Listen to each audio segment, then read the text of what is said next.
মানুষের তিনটি ধাপ আছে। একটি ধাপের মাধ্যমে মানুষের দুনিয়ার জীবন শেষ হয়,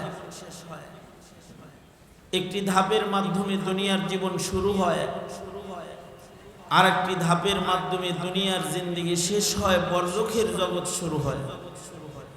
আর একটা ধাপে বরজখের জিন্দেগি শেষ হবে, আখিরাতের জিন্দেগি শুরু হবে। একটা মানুষের দুনিয়াতেও শান্তি দরকার, কবরেও শান্তি দরকার,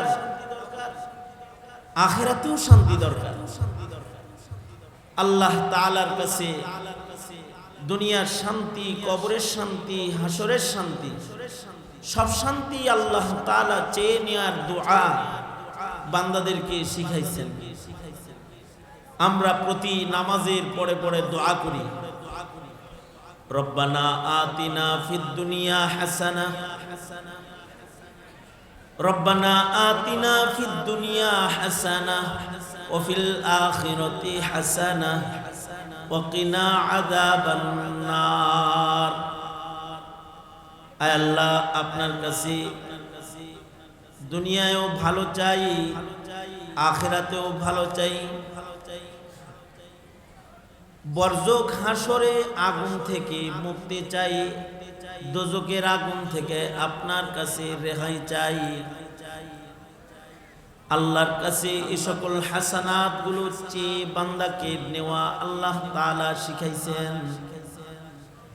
এ কারণে প্রত্যেকটা মানুষ দোয়া করে, দুনিয়ায়ও ভালো দেন আল্লাহ, কবর হাসর সব কিছু আমার জন্য সুন্দর বানায় দেন।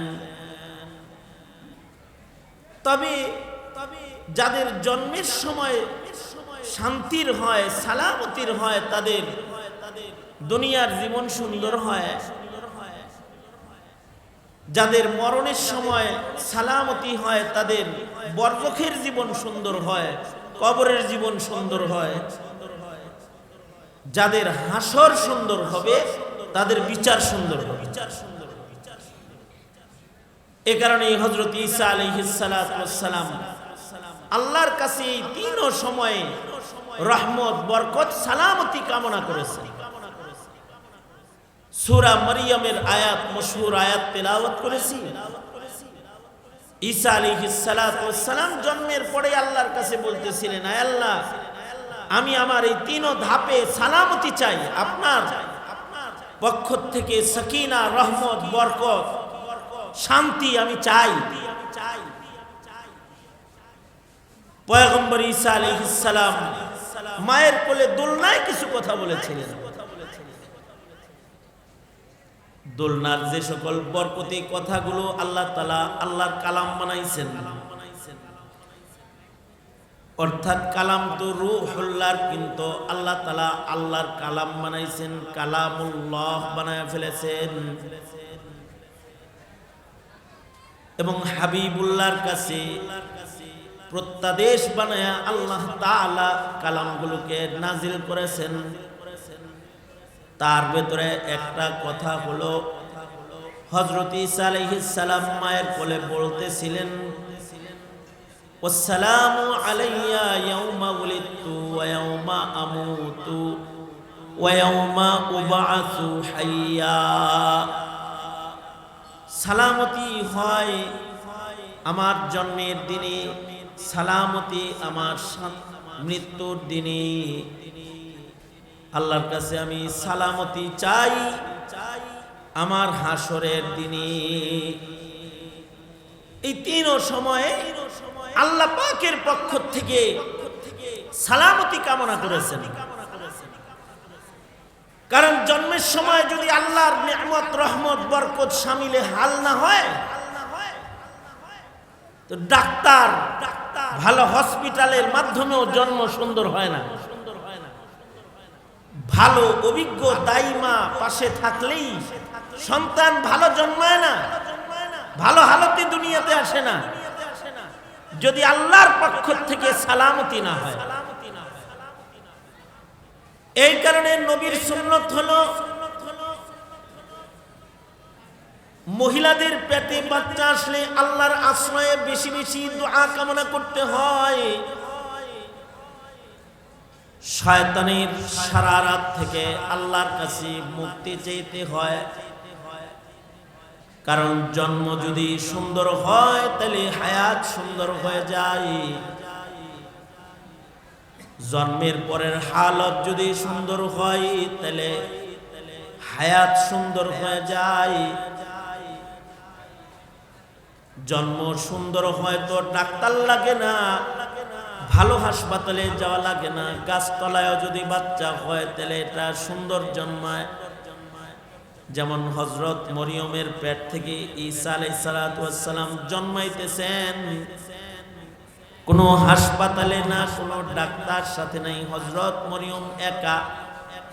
কিন্তু আল্লাহর পক্ষ থেকে সালামতি আছে, এমন ভাবে হযরত ঈসা দুনিয়া আসছেন যে হযরত মরিয়ম টেরও করতে পারেন নাই। উনি টেরও পান নাই, বাচ্চা দুনিয়ায় চলে আসছে। সুতরাং জন্মের দিনে সালামতি দরকার। মাশাআল্লাহ, এমপি মহোদয় চলে আসছে,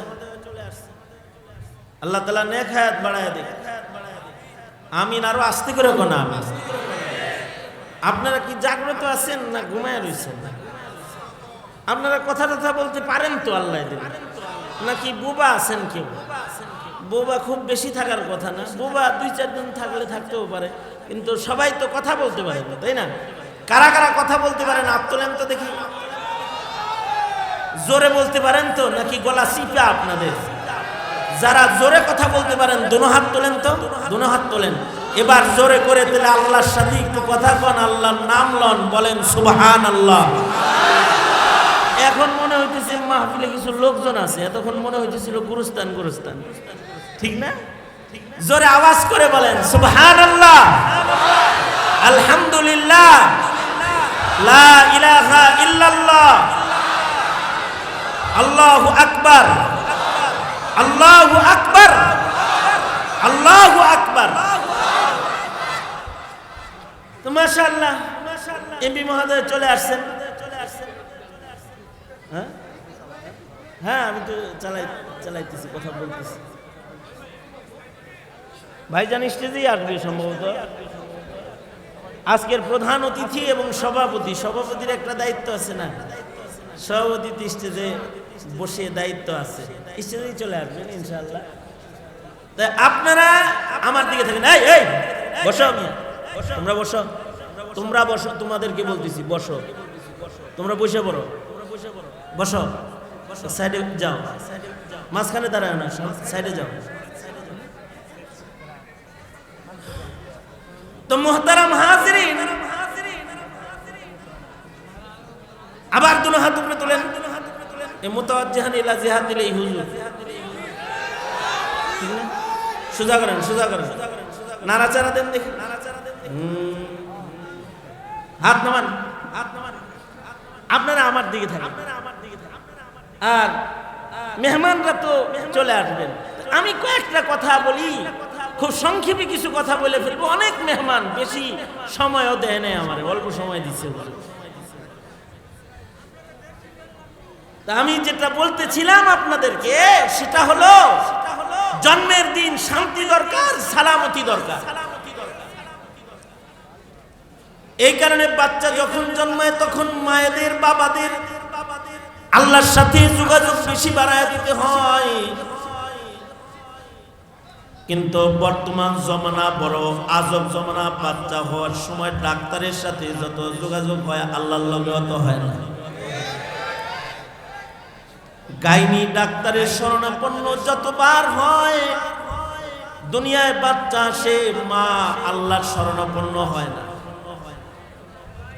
আল্লাহর পক্ষ থেকে যদি সালামতি না হয়, বাচ্চাটাকে পেট কাইটা সুন্দর করে বাইর করার জন্য চেষ্টা হয়,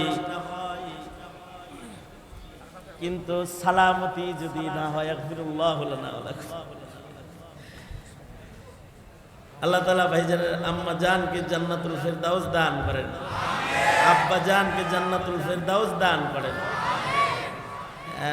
খালাম্মা তো আমাকে খুব মহব্বত করতো, আমার বয়ান পছন্দ করতো, এই কারণে ওনার তাজিয়াতি দোয়া মাহফিলেও আমি আসছিলাম। আমি সেই বরিশাল থেকে আসছি। তা কিছু কথা আমি বয়ান করতে থাকি। হ্যাঁ, তাহলে সালামতির দরকার। সালামতি জন্মের সময় আল্লাহর পক্ষ থেকে শান্তি দরকার। বাচ্চা হওয়ার জন্য যদি বিদেশের কোনো হসপিটালেও চলে যায়, আর যদি আল্লাহর পক্ষ থেকে শান্তি না হয়, তাইলে টেড়া বাচ্চা হয়, মরা বাচ্চা হয়, সুস্থ বাচ্চাও জন্মগ্রহণ করে না, যদি আল্লাহর পক্ষ থেকে সালামতি আল্লাহ তাআলা না দেন। আবার দেখা যায় গরিবের ঘরে বাচ্চা হয়, গরিবের তো ডাক্তার নাই, স্বামী রিক্সা চালায়, ঔষধ কিনে দেওয়ার টাকা নাই, বিবিরে ভালো হাসপাতালে নেওয়ার টাকা পয়সা নাই, বিবিরে সকাল বেলায় ঘরে দেখা গেছে রিক্সা চালাইতে বাজারে চলে গেছে, যে তার বিবি উঠান ঝাড়ু দিতেছে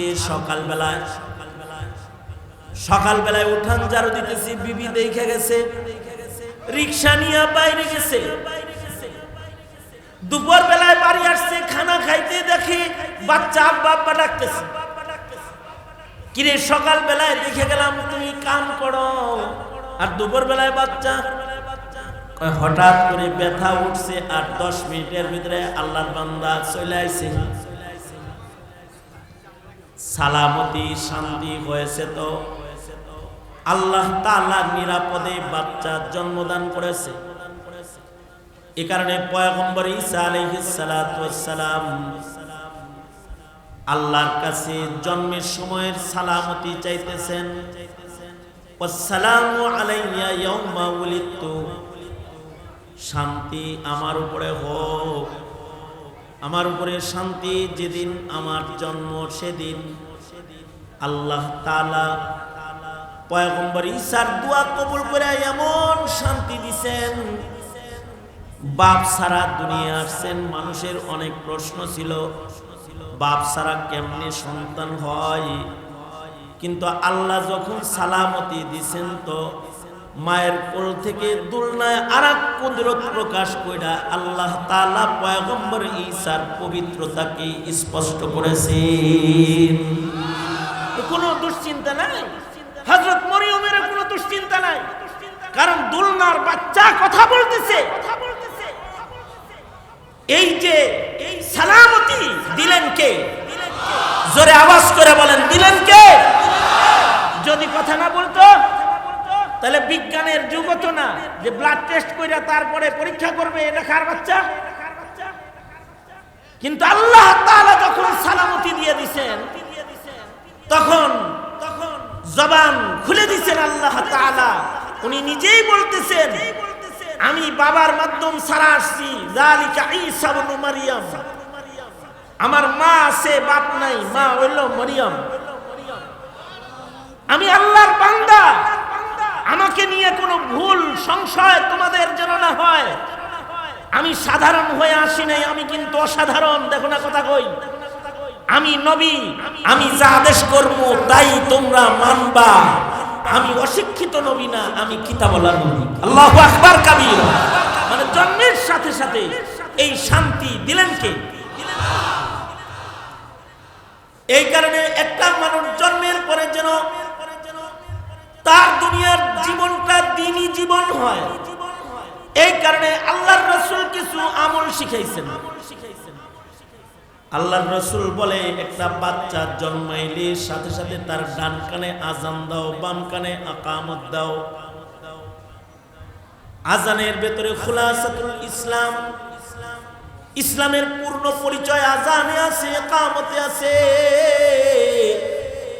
একটা বাচ্চা জন্মাইলে তার ডান কানে আজান দিয়ে দাও, বাম কানে আকামত দিয়ে দাও। নবীজির শিখান্না আমল, বাচ্চারে যত তাড়াতাড়ি আজান দিবেন বাচ্চার জন্মের পরে যত তাড়াতাড়ি বাচ্চার কানে আকামত দিবেন, তত বাচ্চার দ্বীনি জীবনের নিরাপত্তা আসবে। কারণ হাসান বসরি রহমাতুল্লাহ আলাইহি বলেন, মুসলিম সন্তান জন্মগ্রহণ করার পরে নবীর আমল যখন তার কানে করা হয়, অর্থাৎ ডান কানে আজান দেওয়া হয় আর বাম কানে যখন আকামতটা কমপ্লিট হয়ে যায়, হাসান বসরি তাফসীরে হাসান লিখেছেন, আল্লাহ তাআলা আজান ইকামত কানে হওয়া বাচ্চার কলিজার ভেতরে আল্লাহ তাআলা নিজের কুদরতি কলম দিয়া কালিমা লিখে দেয়।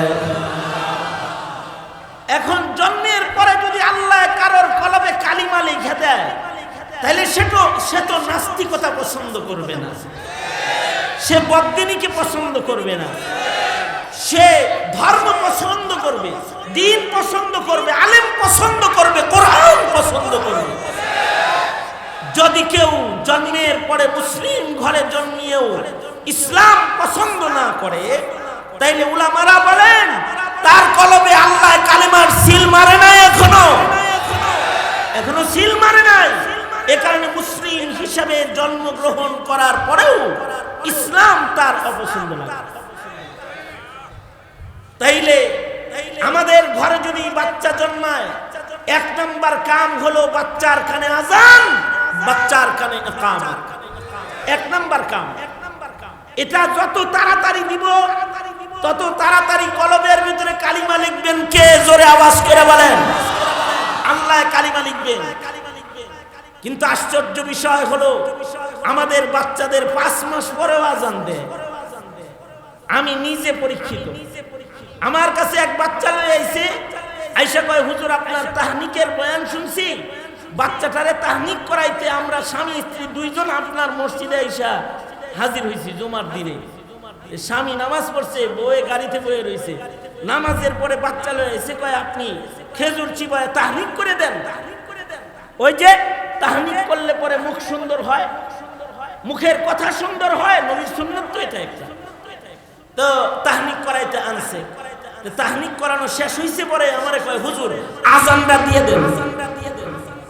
আমি কই 5 মাস পরে আজান দিব। বাচ্চার বয়স কত? কয় 5 মাস। কয় হুজুর জন্মের পরে তো 1.5 মাস হাসপাতালেই ছিল, আজান দিব আবার কোন সময়? বাসে না মরে? সেই যে ছুটছে হুজুর, এরপরে আর দেওয়া হয় নাই। ওর মা বলল আপনারই দিয়ে দিতে, অসুবিধা নাই, দিয়ে দেন। কি কোন আপনি অসুবিধা নাই মানে? অসুবিধা নাই মানে কি? আপনি 5 মাস দেরি করছেন, তার মানে হলো এই 5 মাসে দুনিয়ার বহু কথা ওর কানে গেছে, কিন্তু আল্লাহর নাম যায় না। বাংলাদেশের এক শয়তান বলেছিল যে আজানের ধ্বনি নাকি ওর বেশ্যার ধ্বনি ধ্বনি লাগে। মুফতি আমিনী বলেছিলেন, শয়তান তোর মা বাপ তোর কানে আজান ইকামত দেয় নাই, এই কারণে তোর কাছে বেশ্যার ধ্বনি লাগে। কারণ যার কানে আজান হয়েছে তার তো আজান পছন্দ হওয়ার কথা। এই কারণে মুসলিম সন্তান জন্মাইলে 1 নাম্বার কাম কি?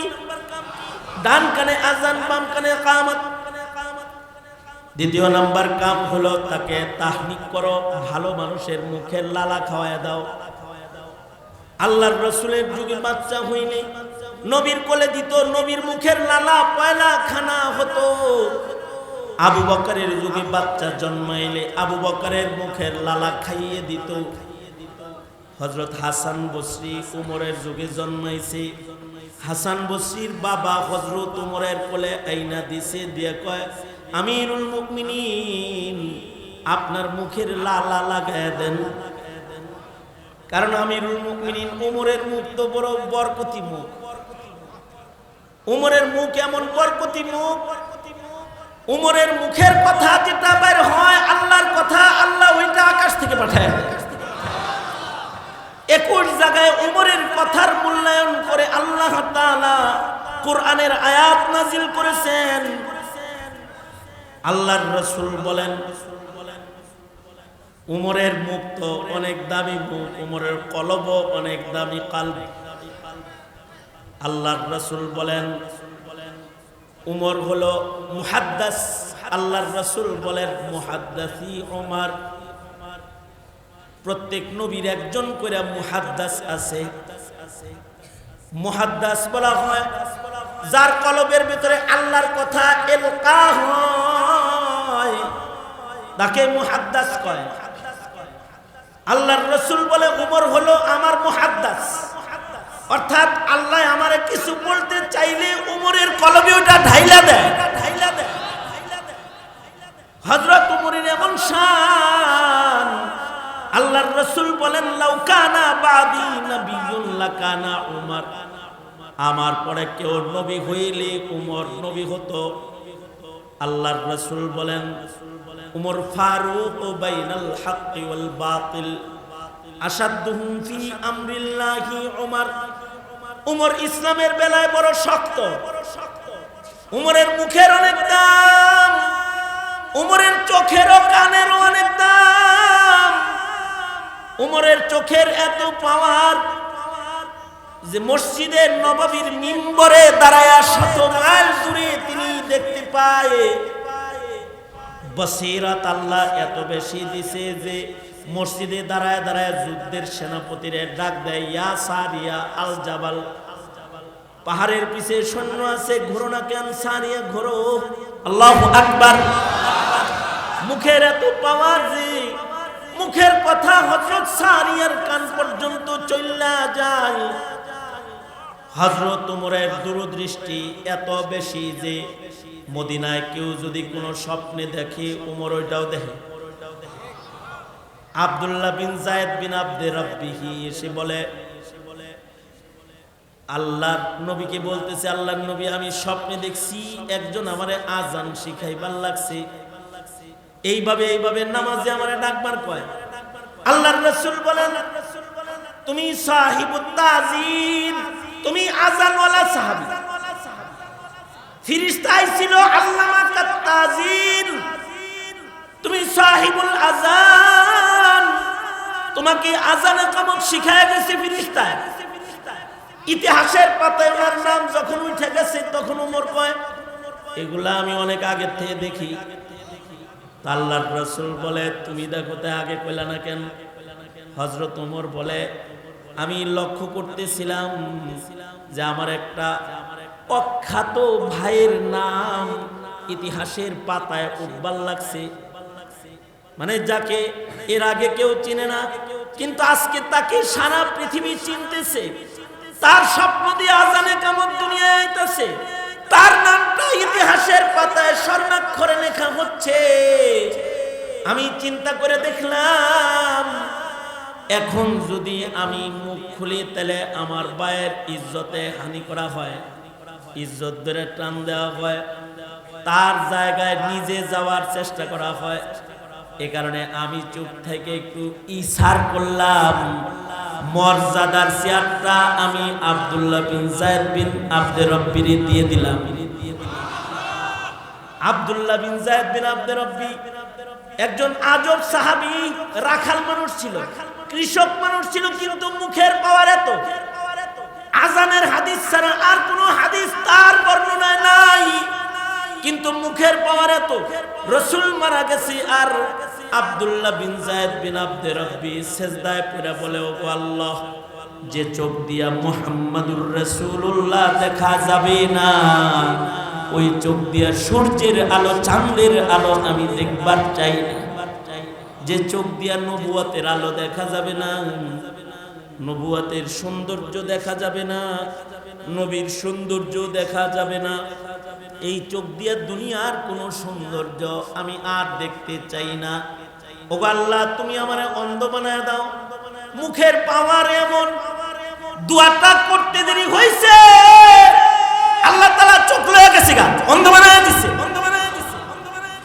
এবং সত্য সত্যই নবীর ওফাতের পরে উনি দুনিয়া দেখেন না আর। এইরকম সাহাবীর নাম। কিছু মানুষের মুখে এরকম পাওয়ার থাকে, আল্লাহ তাআলা নিজে বলে হাদিসে কুদসি, আমার কিছু বান্দার মুখে পাওয়ার আছে, লাউ আকসামা আলাল্লাহি লা আবাররা, তারা যদি কোনো কথা কয় তার কথাটা বাস্তবায়নের জিম্মা আমি আল্লাহ নিজে নিয়ে নিই। এ কারণে যাদের মুখের দাম, তাদের মুখের লালা সন্তানদের খাওয়ায় দিতে হয় যাদের দোয়া কবুল হয়। ভালো মানুষের মুখের লালা খাইয়ে দিতে হয়। হাসান বসরিকে হযরত উমরের কোলে দিছে, হযরত উমর নিজের মুখের লালা লাগায় দিছে। হাসান বসরির বাবা বলে, আমিরুল মুমিনিন নামটা আপনি রেখে দেন। হযরত উমর বলে, সাম্মুহু হাসানান ফা ইন্নাহু হাসানুল ওয়াজহি, চেহারাটা খুব সুন্দর দেখা যাইতেছে, নামটা হাসান রেখা ফেলাও।